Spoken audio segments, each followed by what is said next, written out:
آپ کا میزبان شیخ عزیز الرحمان۔ آج ہم اپنے ناظرین کی آگاہی کے سلسلے میں ماہر قانون سپریم کورٹ آف پاکستان جناب سید بدر رضا گیلانی صاحب کے ساتھ آپ کے چیمبر میں موجود ہیں۔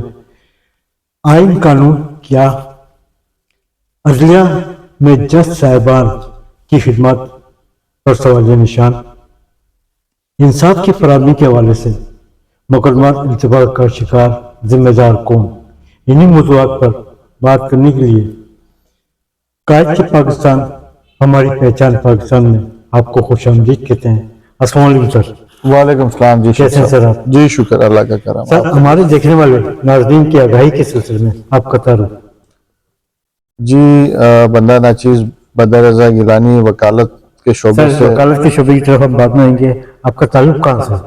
جی میرا تعلق ملتان سے ہی ہے جی اور یہیں پر ہی سن 2000 سے شعبہ وکالت سے منسلک۔ سر اپنی ابتدائی تعلیم کے بارے میں کچھ آگاہی فراہم فرمائیں۔ جی ابتدائی تعلیم بھی میری ملتان میں La Salle higher secondary school Multan سے، جی اس کے بعد گریجویشن بھی ملتان سے، لا بھی ملتان ذکریہ یونیورسٹی سے۔ کون سے سن کی بات ہے سر؟ یہ سن ہے جی 1997 سے 2000 والا سیشن ہوا کرتا تھا، جی تو اس میں نظام تعلیمی معیار پر آپ کی کیا رائے ہے؟ دیکھیے نظام تعلیم اور اس کا معیار پاکستان میں، اس کو آپ ججمنٹل ہوئے بغیر اگر سوچیں جی تو میرے خیال میں 2 سے 3 درجن ممالک میں یہی نظام تعلیم پایا جاتا ہے، اور ہمارے اسی نظام تعلیم سے منسلک لوگ جو ہیں وہ پوری دنیا میں بہت اعلیٰ عہدوں پر فائز رہے ہیں۔ تو جو نظام ہوتا ہے اس کی غلطی نہیں ہوتی ہے، ہمیشہ جو غلطی ہے یا جہاں پر ہم گرے ایریا ہائی لائٹ کر سکتے ہیں جی وہ اس کو چلانے والوں کا ہو سکتا ہے۔ تو میں تو سمجھتا ہوں کہ اس نظام تعلیم میں کچھ تبدیلیاں کر کے اور اس میں چلانے والوں کو انٹرسٹ ان کے اپنے اگر موجود نہ ہوں تو یہ عوام کی فلاح کے لیے بہترین نظام ہے جو پاکستان میں رائج ہے۔ قائد کے پاکستان اور موجودہ پاکستان میں کیا فرق محسوس کرتے ہیں؟ یہ قائد کا ہی پاکستان ہے جی، اس میں سیاسی طور پر یہ کہا جائے کہ ہم نے اس کو ڈیویٹ کر دیا ہے، اس ویژن کو ڈیویٹ کر دیا ہے، میں ذاتی طور پر اس کے خلاف ہوں۔ جی آج آپ مسلم امہ کی لیڈرشپ اپنے ہاتھ میں لے کر کھڑے ہوئے ہیں، قائد کا بھی یہی ویژن تھا۔ آج آپ مسلم امہ کی سربراہی کر رہے ہیں بہت سارے فورمز پہ، قائد کا بھی یہی ویژن تھا۔ آج آپ فخر سے اپنا سر بلند کرتے ہیں اور اپنے اداروں کے حوالے سے آپ بات کرتے ہیں، تو قائد کا بھی یہی ویژن تھا۔ کیا آپ کو قائد کا پاکستان روشن نظر آتا ہے؟ بالکل بالکل، اس میں کوئی دوسری رائے نہیں ہے۔ جی قائد کا پاکستان اور آج کا پاکستان اور آج سے بعد اس کا فیوچر جو ہے جی مجھے بہت برائٹ، بہت روشن نظر آتا ہے، کیونکہ اس کی باغ دوڑ انشاءاللہ ہمیشہ بہترین ہاتھوں میں رہے گی۔ سر لاء کرنے کے بعد آپ کو شعبہ وکالت کی طرف آنے کا خیال کیسے آیا؟ دیکھیے میں دوسری جنریشن ہوں وکالت میں، میرے والد صاحب 52 سال سید عبدالرزاق جیلانی مرحوم اللہ تعالیٰ غری کی رحمت کرے، انہوں نے تقریباً 52 سال وکالت کی۔ جی میرے سسر چودھری پرویز آفتاب صاحب جو جس چیمبر میں موجود ہوں وہ بھی شعبہ وکالت کا ایک بہت بڑا نام ہے، تو میرے لیے ٹیمپٹیشن جو تھی وہ یہ لوگ تھے اور اس لیے میں وکالت میں آیا۔ شعبہ وکالت میں جب آپ نے اپنی پریکٹس کا آغاز شروع کیا تو آپ کے استاد محترم کون تھے؟ جی میں نے جیسے عرض کیا، میرے استاد چودھری پرویز آفتاب صاحب تھے جو فوجداری وکالت میں پاکستان میں ایک بہت بڑا نام ہے، اور الحمدللہ ان کے جو شاگرد ہیں وہ آج بہت بڑے بڑے عہدوں پر فائز ہیں، جس میں سپریم کورٹ اور ہائی کورٹ کے ججز بھی شامل ہیں۔ سر نئے آنے والے وکلا اپنی سینئر کی پریکٹس سے نالا نظر آتے ہیں، آرگومنٹس کے موقع پر ان سے بات نہیں کی جاتی، شارٹ کٹ چاہتے ہیں، جبکہ ایک پروفیشنل پیشہ ہے۔ ایسے ہی ہے کیا رائے ہے سر آپ کی؟ دیکھیں آپ محنت کا کوئی الٹرنیٹ نہیں ہے، اور مجھے یاد ہے جس وقت میں وکالت میں آیا تو ہمارے استاد مرحوم نے ایک لائنز ڈرا کی، انہوں نے کہا کہ 10 سال تک آپ وکالت سے ارننگ جو ہے جی اس کو سپریٹ رکھیں گے، اس کو بھول جائیے. یہ آپ کی محنت کے 10 سال ہیں، آپ 10 سال وکالت کو دیجئے، جی بھرپور محنت کے ساتھ دیجئے، پھر ساری عمر یہ آپ کو دے گی. جی. سر کبھی بار کی سیاست پہ آپ نے حصہ لیا؟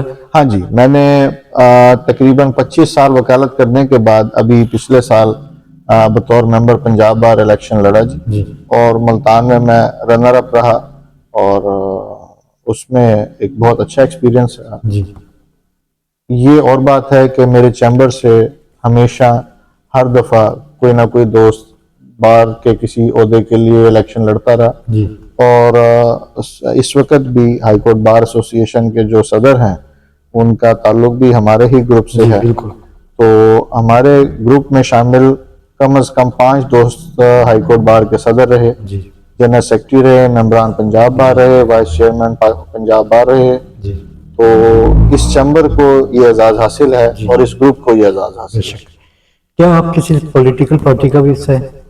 میں ذاتی طور پر جو جرنل پالیٹکس ہے اس کسی پارٹی کا حصہ نہیں ہوں، جی لیکن وکلا کی جو سیاست ہے جی اس میں میرے جو تانے بانے ہیں وہ زیادہ تر انڈیپینڈنٹ گروپ کے ساتھ ملتے ہیں.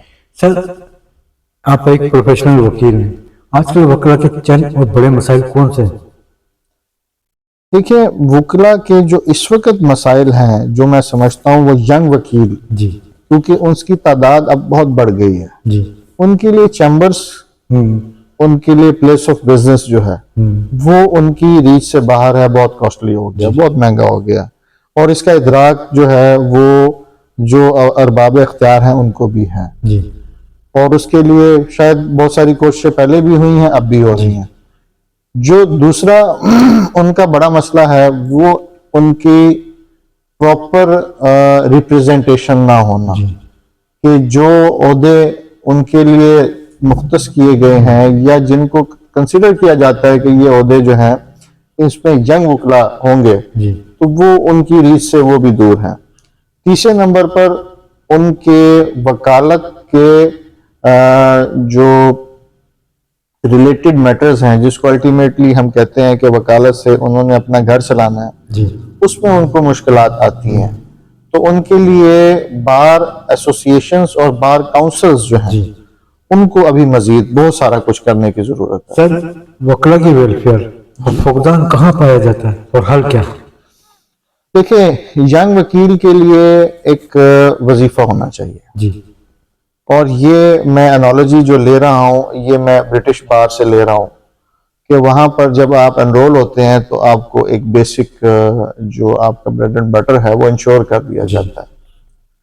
تو میں نے یہ پہلے بھی مختلف فورم پہ یہ بات کی کہ جو بھی وکیل فریش انرول ہوتا ہے تو اس کو ایک سٹائپنڈ جو ہے وہ فکس 3 سال کے لیے 2 سال کے لیے اس کو ملنا چاہیے، تاکہ اس دوران وہ اپنی معاش کو بھول کے اپنا تمام جو اپنی قوت ہے وہ سیکھنے پر لگائے، وہ ان کتابوں میں صرف کرے. اور اس کے بعد جو دوسرا ہمارے جو سینئر وکلا ہیں ان کے لیے پینشنری سسٹم جو ہے وہ انٹروڈیوس ہونا چاہیے، اور وہ کنٹریبیوٹری پینشن ہو جائے. سر یہ ذمہ داریاں کس پر عائد ہوتی ہیں؟ دیکھیں، یہ بار کاؤنسلز کا بہت بڑا رول ہے. بار کاؤنسل نے کرنا ہے، یہ پنجاب میں پنجاب بار کاؤنسل نے کرنا ہے، سندھ میں سندھ بار کاؤنسل نے کرنا ہے، اور اس کو سپروائز پاکستان بار کاؤنسل نے کرنا ہے. یہ رول ایسوسی ایشن کا نہیں ہے، یہ رول کاؤنسل کا ہے. انشورنس کی پالیسی پنجاب بار کاؤنسل نے دی ہوئی ہے، بہت خوبصورت پالیسی ہے. اس میں ایک خاص ایج کے بعد آپ کو ایک اسپیسیفک اماؤنٹ ملتی ہے، اور in case of death natural اور ایکسیڈنٹل اس کے مختلف انہوں نے ٹیئرز بنائے ہوئے ہیں. وہ ایک اچھی چیز ہے، لیکن اسی پیٹرن پہ اگر پینشنری بینیفٹس ای او بی آئی کے ساتھ مل کر اگر انٹروڈیوس کرا دیے جائیں تو اس میں بہت سارے سینئر وکلا میں دیکھتا ہوں کہ ان کے ایک خاص ایج کے بعد بہت سارے مسائل ہوتے ہیں، اور اس میں زیادہ تر ہیلتھ ایشوز ہیں، تو وہ کور ہو سکتے ہیں. اور اس میں بار کاؤنسل کو vice chairman Punjab bar council Khawaja Qaiser Butt صاحب کا بھی تعلق ملتان سے ہی ہے، تو سر آپ نے کیا یہ تجاویز ان کو پیش کی ہیں؟ جی، خواجہ کیسر بٹ صاحب ایک ویژنری انسان ہے، اور آپ کو شاید اس بات کے جان کے آپ کو بڑی خوشی ہوگی کہ خواجہ کیسر بٹ صاحب نے ہی یہ جو آپ کی انشورنس پالیسی ہے جی اس کو بڑے والہانہ طریقے سے انٹروڈیوس کرایا. اور اب یہ والی جو ڈسکشن ہے میری خواہش صاحب کیونکہ میرے ان کے ساتھ بڑے دیرینہ تعلقات رہے ہیں اور ابھی بھی ہیں, تو ان کے ساتھ اس بات پہ کئی دفعہ ڈسکشن ہوئی اور وہ خود بھی خواہش رکھتے ہیں اور اس کے لیے رولز امینڈ کرنا پڑیں گے. وہ شاید رول کمیٹی میں انہوں نے بھیجا ہوا ہے. وکلا کی ویلفیئر کے ساتھ وکلا کی چیمبر, صاف پانی کی فراہمی, پارکنگ کے بڑے مسائل دیکھنے میں آئے, خاص کر ڈسٹرکٹ کورٹ ملتان کے حوالے سے بات کی جائے تو وہاں پر بھی بڑے مسائل پائے جاتے ہیں پارکنگ کے حوالے سے. بار کی قیادت کی کیا خدمات ہیں؟ دیکھیے پارکنگ کے لیے تو ملتان کو اللہ تعالیٰ نے 2 بہت بڑے پارکنگ پلازا دیے ہیں. جی ایک ملتان ڈسٹرکٹ بار میں اور ایک ملتان ہائی کورٹ بار. جی اور ایک عظیم و شان بلڈنگ ہے, 7 منزلہ بلڈنگ ہے, لیکن اس کے باوجود انسفیشینٹ ہے. یہ آپ کی بات درست ہے. تو یہ جس طرح آبادی بڑھ رہی ہے, جس طرح وکلا کی تعداد بڑھ رہی ہے, جس تعداد سے وکلا کے پاس, اور یہ دیکھیں معاشی طور پر یہ ایک اچھا انڈیکیٹر ہے کہ وکلا کے پاس گاڑیوں کی تعداد اتنی زیادہ ہے کہ وہ پارکنگ پلازا انسفیشینٹ ہو گیا. یہ ایک اچھا معاشی انڈیکیٹر ہے. لیکن اس کے ساتھ فیسیلیٹیشن کے لیے گورنمنٹ نے بہت سارے اقدامات تو کیے ہیں, اور یہ تحفہ ہمیں لاہور ہائی کورٹ کی طرف سے, جوڈیشری کی طرف سے دیا گیا, اور گورنمنٹ آف پنجاب جو ہے اس میں ساتھ کنٹریبیوٹری ہے. تو اسی طرح سے اس کی ایکسٹینشن کا ہونا چاہیے. جو بھی قیادت منتخب ہوتی ہے, خواہ وہ ہائی کورٹ بار کی ہو یا ڈسٹرکٹ بار کی ہو یا سپریم کورٹ بار کی ہو, انڈیپینڈنٹ گروپ چھایا ہوا ہے, لیکن اقدامات کچھ سلو نظر آتے ہیں. وکلا کی ویلفیئر کے حوالے سے جعلی وکلا کی بھرمار پائی جا رہی ہے. جعلی وکلا کی بھرمار کے حوالے سے بایو میٹرک سسٹم متعارف کرایا گیا ہے. چیک اینڈ بیلنس نظر نہیں آتا. آپ جیسے پروفیشنل شخصیات بری طرح متاثر ہوتی ہیں. جعلی وکلا کو کیسے روکا جائے سر؟ دیکھیں یہ جعلی وکلا, جعلی ڈاکٹر, جعلی حکیم, یہ ہر پروفیشن میں ہے. وکلا میں انفارچونیٹلی شاید ان کی تعداد کچھ زیادہ ہے. اس کی وجہ ایک مشروم گروتھ تھی جو کہ ان رجسٹرڈ لا کالجز کی صورت میں تھی. جی بالکل. تو یہ سیرا بھی انڈیپینڈنٹ گروپ کو جاتا ہے جنہوں نے یہ اپنے اس دور میں اس بدنامی کو تو قبول کیا کہ وہ لا کالجز بند کر دیے جائیں, لیکن اس سے اس سسٹم میں بہت بڑا سدھار آیا. تو میں سمجھتا ہوں کہ یہ وکلا کی بینیفٹ کے لیے بہت بڑا اقدام ہے. اور اس میں ہمارے پنڈی کے ممبر پاکستان بار, ان کا بہت بڑا ہاتھ ہے. بالکل.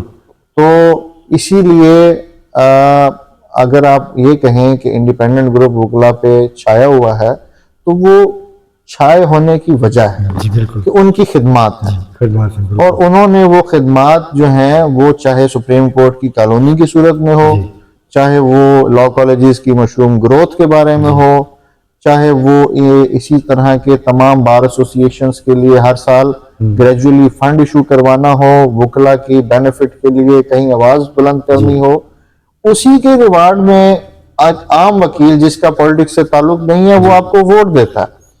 عمر ایاز صاحب کے حوالے سے اگر بات کی جائے, بھاری مارجن سے انہوں نے لیڈ حاصل کی ہے. آپ ان کی خدمات کو بار کے حوالے سے, ہائی کورٹ بار کے حوالے سے کیسے دیکھتے ہیں؟ دیکھیں چودھری عمر ایاز صاحب سابقہ general secretary high court bar رہے ہیں اور میرے درینہ ساتھیوں میں سے ایک ہیں, اور ان کا وہ دور جو ہے وہ ہائی کورٹ بار کا ایک گولڈن پیریڈ تھا. اس میں شیخ جمشید ایاز صاحب ان کے ساتھ صدر تھے, اور انہی کے اس دور کے کریڈٹ میں دیکھیں وکلا نے ان کو بے مثال کامیابی دی. وہ 1500 کی ریکارڈ لیڈ سے جیتے ہیں, اور رمضان شریف کے مہینے میں اتنی بڑی تعداد میں وکلا کا دور شہروں سے آ کر ان کو ووٹ دینا ان کے ساتھ محبت کا اظہار ہے. باقی وکلا کے کاز کے لیے انہوں نے ہمیشہ, ان کا یہ کریکٹر بھی رہا ہے, انہوں نے ہمیشہ, وہ ایک فوجداری وکیل بھی ہیں, پروفیشنل وکیل ہیں, ایک جس چیمبر سے وہ تعلق رکھتے ہیں وہ ایک انتہائی پریکٹسنگ فیملی ہے، جی تو انہوں نے جو بھی اقدام لینا ہے مجھے یہ 100% یقین ہے کہ وہ وکلا کے بینیفٹ کے لیے ہوگا۔ سر اکثر ہم نے دیکھا ہے کہ بینچ اور بار میں تصادمات پیدا ہو جاتے ہیں، کیا اپنی ذاتی مفادات کی خاطر بار جو ہے جھک جاتی ہے؟ دیکھیں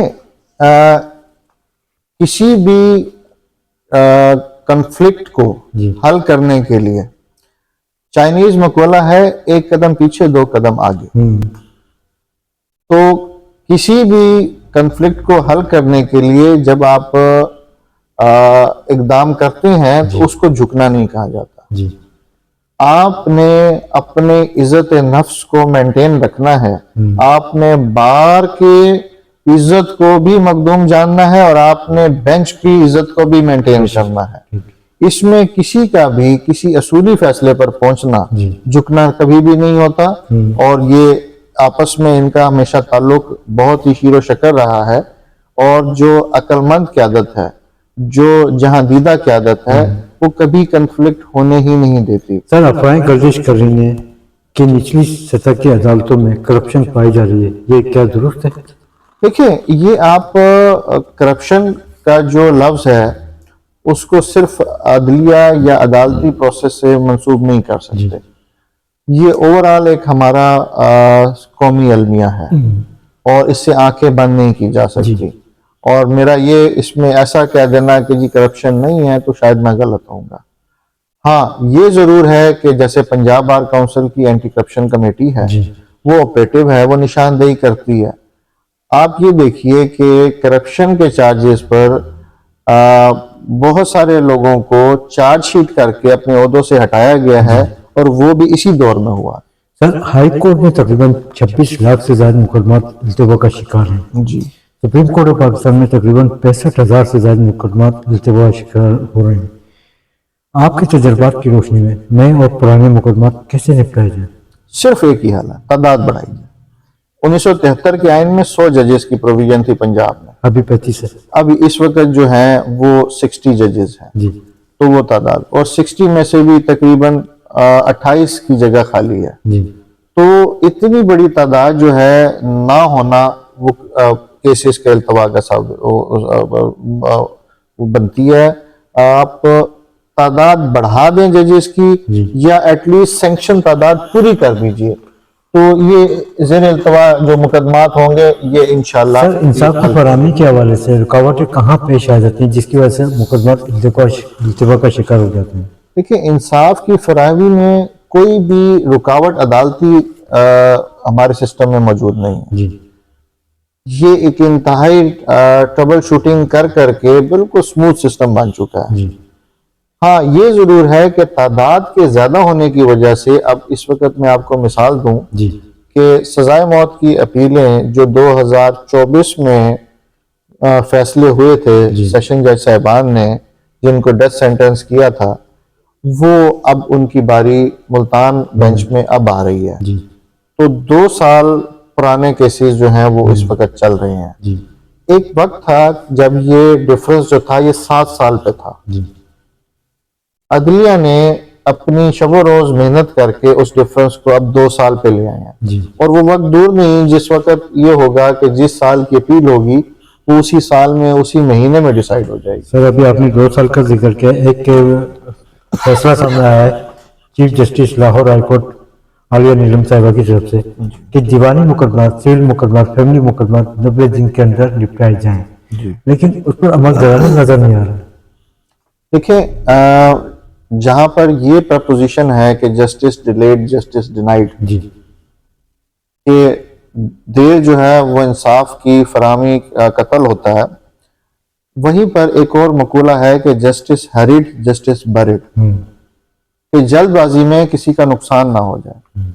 یہ میڈم چیف جسٹس صاحبہ کا جو یہ اقدام ہے یہ انتہائی قابل تحسین ہے، اور یہ ان اکارڈنس ود لا ہے۔ سی پی سی میں پرووائڈڈ ہی یہی ہے، جی بالکل آپ کے لا میں یہی پرووائڈڈ ہے، لیکن آپ کسی سے کوئی درخواست وصول ہونے اور اس کے اوپر آرگومنٹ کیے بغیر اس کا فیصلہ کرنے کو روک نہیں سکتے ہیں۔ سر نظام انصاف کے حوالے سے باتیں تو سب کرتے ہیں، لیکن ازالہ کرنے کو کوئی تیار نہیں ہوتا، کیوں؟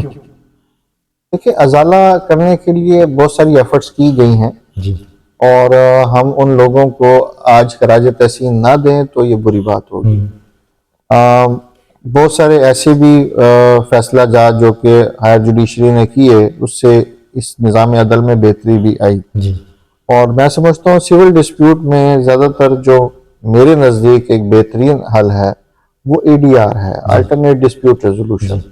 آپ اس کی طرف توجہ دیں گے تو سول کورٹس میں ڈسپیوٹ کم ہو جائیں گے. جی اور فوجداری جو ہے، فوجداری ٹرائل اور فوجداری اپیل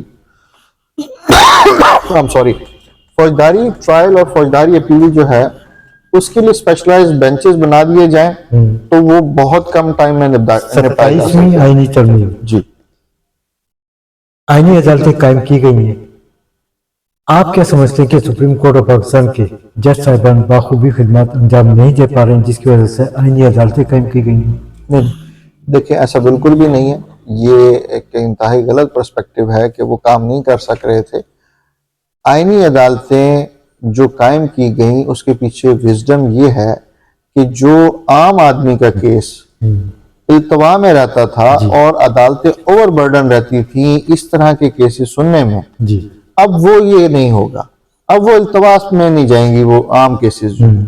اب وہ ہر آدمی کا کیس جو ہے جو سپریم کورٹ کے لیے ایز اے رائٹ اپیل میں گیا ہے یا لیو ٹو اپیل میں گیا ہے یا پرمیشن اس نے کوئی لینی ہے تو اس کا کیسز جو ہے وہ سموتھلی ہوگا.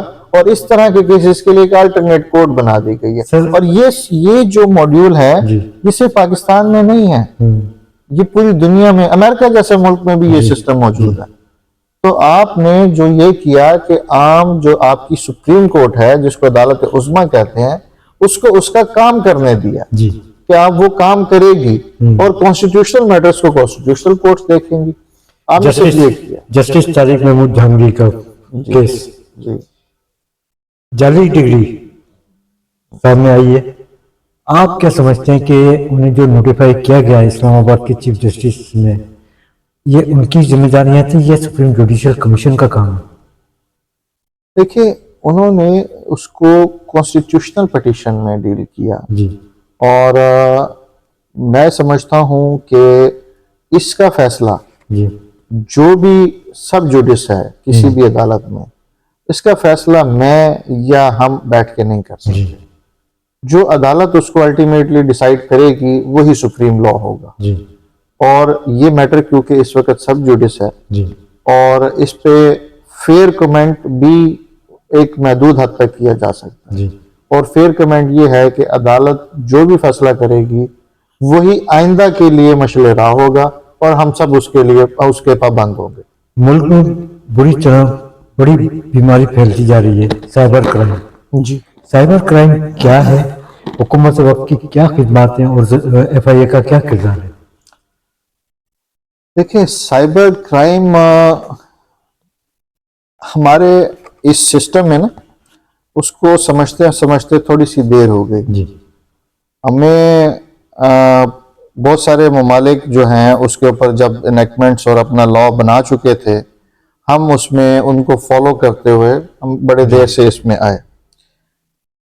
ہم تمام جتنے بھی پاکستانی قوم تھی وہ جب ایکسپوز ہو گئی ان کرمنلز کے ہاتھ میں اور ہمارا ڈیٹا چوری ہو گیا، ہمارا ڈیٹا جو ہے بک گیا ان مارکیٹس میں جو یہ بلیک مارکیٹس تھیں، اس کے بعد ہم نے جا کر اس میں انیکٹمنٹ کی. FIA میں نے آج تک جتنے کیسز سائبر کرائم کے یا سائبر لا کے والے سے بلکہ میں نے کچھ پیپرز بھی لکھے جو انٹرنیشنل پبلیکیشنز میں بھی گئے. FIA کی کورٹ سے ہمیں بڑی آسانی سے کلین چٹ مل جاتی ہے کیونکہ ہمارے پاس ٹرینڈ سٹاف نہیں ہے جو کہ اس حوالے سے انویسٹیگیشن کر سکے. اگر آپ نے کسی کو ہنڈی حوالے کے چارج پہ اس کو آپ نے کورٹ میں لے کر گئے ہیں تو آپ نے اس کی ایویڈنس کلیکٹ نہیں کی ہے، آپ نے اسی کا موبائل فرنزک کرا کے اسی کے خلاف ایویڈنس کے طور پر پیش کر دیا.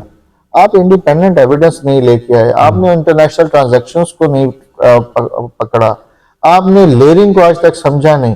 آپ نے منی لانڈرنگ کے لیے 20 لیئرنگز کی جاتی ہیں، آپ نے آج تک اس سسٹم کو نہیں سمجھا. آپ نے انٹرنیشنل بینکس کے ساتھ لائزن نہیں بنایا، اگر بنایا تو آپ نے ان کو لیا نہیں، وہاں سے ڈیٹا کلیکٹ نہیں کیا.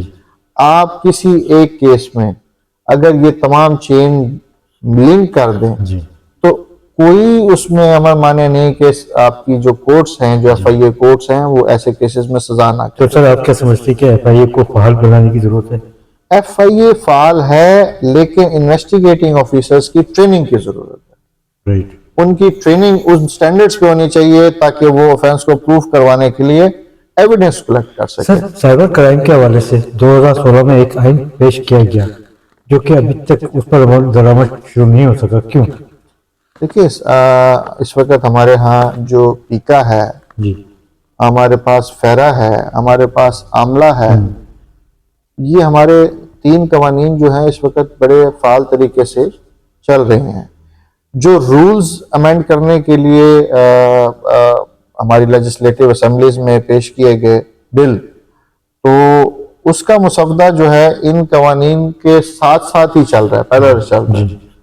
تو میں نہیں سمجھتا کہ اس سے تب تک کوئی بہتری آئے گی جب تک ان کی ٹریننگ نہیں ہوگی۔ جی جس دن آپ نے یہ سوچ لیا کہ ہمارے انویسٹیگیٹنگ آفیسر کو انٹلیکچوئل پراپرٹی سمجھانی ہے، انٹلیکچوئل کرائم کو انٹلیکچوئل طریقے سے ٹریس کرنا ہے، اس کی لیئرنگ بریک کیسے کرنی ہے، اس ایکیوز کو کنیکٹ کیسے کرنا ہے، تب تک آپ اس میں کچھ بھی نہیں کر سکتے۔ عدلیہ کو کس نگاہ سے دیکھ رہے ہیں کہ فعال نظر آتی ہے آپ کو عدلیہ؟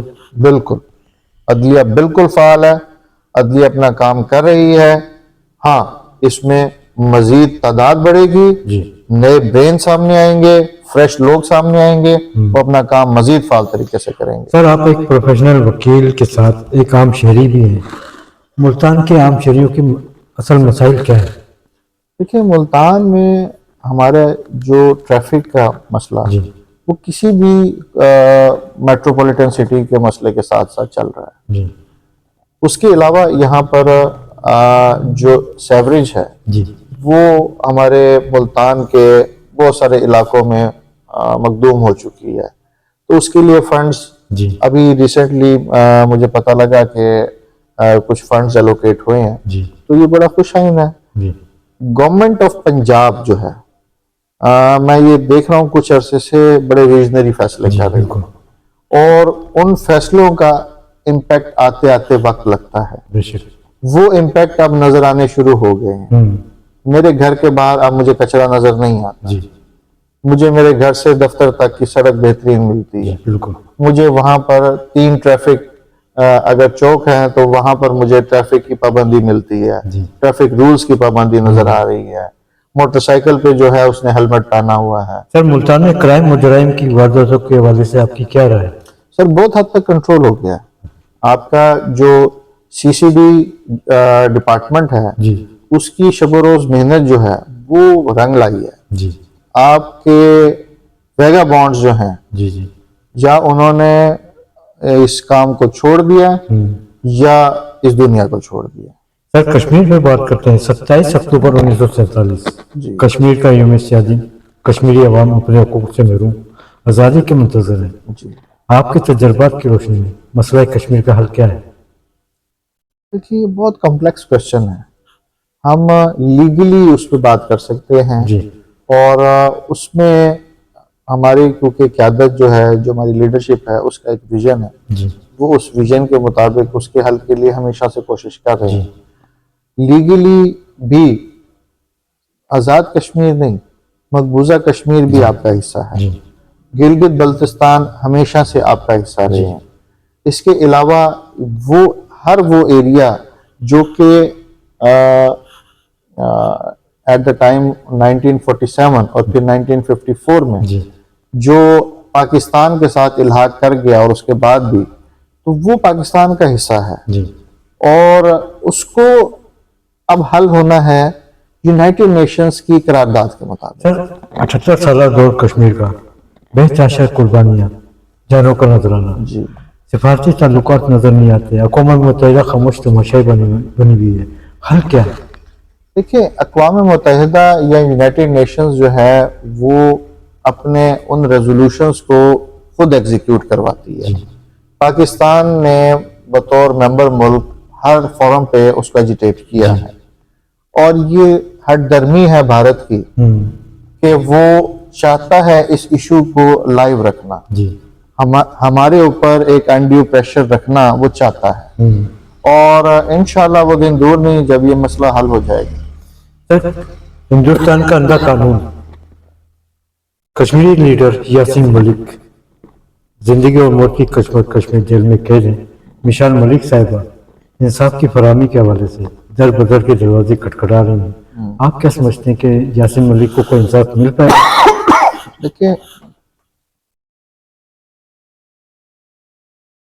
بھارت نے اس کالے قانون کی نظر بہت سارے لیڈر کیے ہیں، جی جس میں سے ایک یاسین ملک صاحب بھی ہیں، اور کوئی بھی سیاسی قیدی جی دنیا کی کسی بھی عدالت میں ہے، اس کو اس کے حقوق ملنے چاہیے، جی اور اس کے کسی بھی اگر اس نے کوئی جرم کیا ہے اس کی سزا یا جزا کا فیصلہ ایک انڈیپینڈنٹ کورٹ سے ہونا چاہیے۔ جی تو یاسین ملک صاحب کو اور مشال ملک صاحبہ کو جی انصاف نہ صرف ملنا چاہیے بلکہ ملتے ہوئے نظر بھی آنا چاہیے۔ اگر ہم بات کریں افواج پاکستان اور وزیر اعظم پاکستان محمد نواز شریف صاحب اور شہباز شریف صاحب کی، تو فیلڈ مارشل عاصم منیر صاحب نے حال ہی میں پرائم منسٹر صاحب کی موجودگی میں عالمی سطح پر کشمیر کو اجاگر کرتے ہوئے عالمی سطح پر آواز بلند کی ہے۔ جی، آپ کیا سمجھتے ہیں کہ ان سے کچھ راہیں ہموار ہوں گی؟